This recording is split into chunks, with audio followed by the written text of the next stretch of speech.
Cole, I knew Jonathan Allen was good, but I don't know that I knew he was this good. You know, last year when they had Ashawn and Jaron and Tim and Ryan out on the edge, I didn't realize he had the capability to take over a game.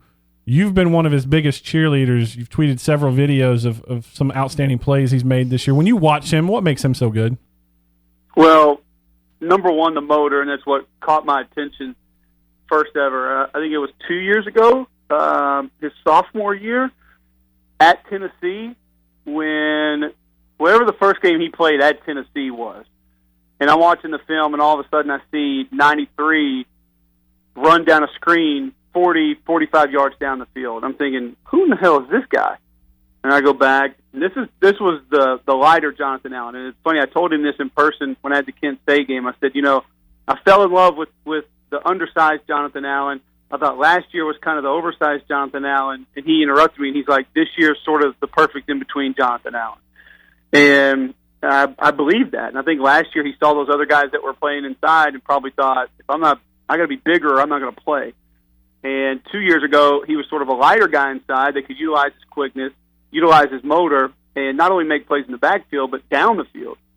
Now he's a guy who I think has the best hands of any defensive lineman I've ever seen.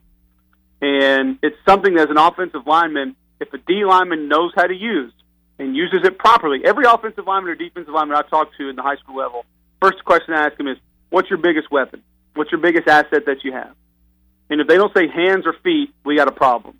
I think D lineman, it's your hands. Offensive lineman, it's your feet. Because as an offensive lineman, you don't really have to punch anybody's lights out. You stay in front of them, and you can cause a lot of problems and make it a really long day for your opponent. But as a D lineman, if they know how to use those hands, and they can get those hands inside, they basically are now controlling you. And they control where you go, where they go.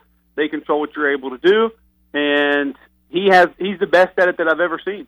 And I've seen a lot of defensive linemen play football at the collegiate level. He still plays with a high motor. He still plays with a lot of intensity. And he's a great kid. One thing that I enjoyed about him was visiting with him, and he was as humble, as appreciative, and talking to the strength coach. He's a guy that football means as much or more to than anybody else on that team. And all those things that you hear, you want them to be true when you meet a guy, and then I meet him, and it is true, and he is that guy. So there's really not anything to not like about him, to be honest with you, Aaron, but he plays the game the way it's supposed to be played, super intense, with precise fundamentals and technique. And it's one of the reasons he'll be an early first-round pick. I mean, I've seen guys have him at 1. I've seen guys have him in the top 5. Kevin Weidel is a good friend of mine. He's an ESPN draft analyst, and I was like, is this dude not projected in the first round? He's like, Cole, worst case, he'd be early second-round guy. This was last year. And so he's obviously done himself some favors. It'll be the second year in a row that I think a guy who most people would have suggested come out at Alabama has helped themselves, Reggie Ragland being the other one last year.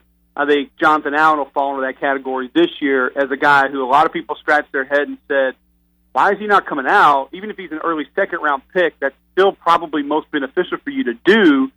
But I think he is going to skyrocket. And I think when these coaches get around him, you're going to have some head coaches falling. A lot of them are going to fall in love with the player. But I think you're going to have some GM, scouts, and head coaches that fall in love with the person, and that's going to push him way up the draft board.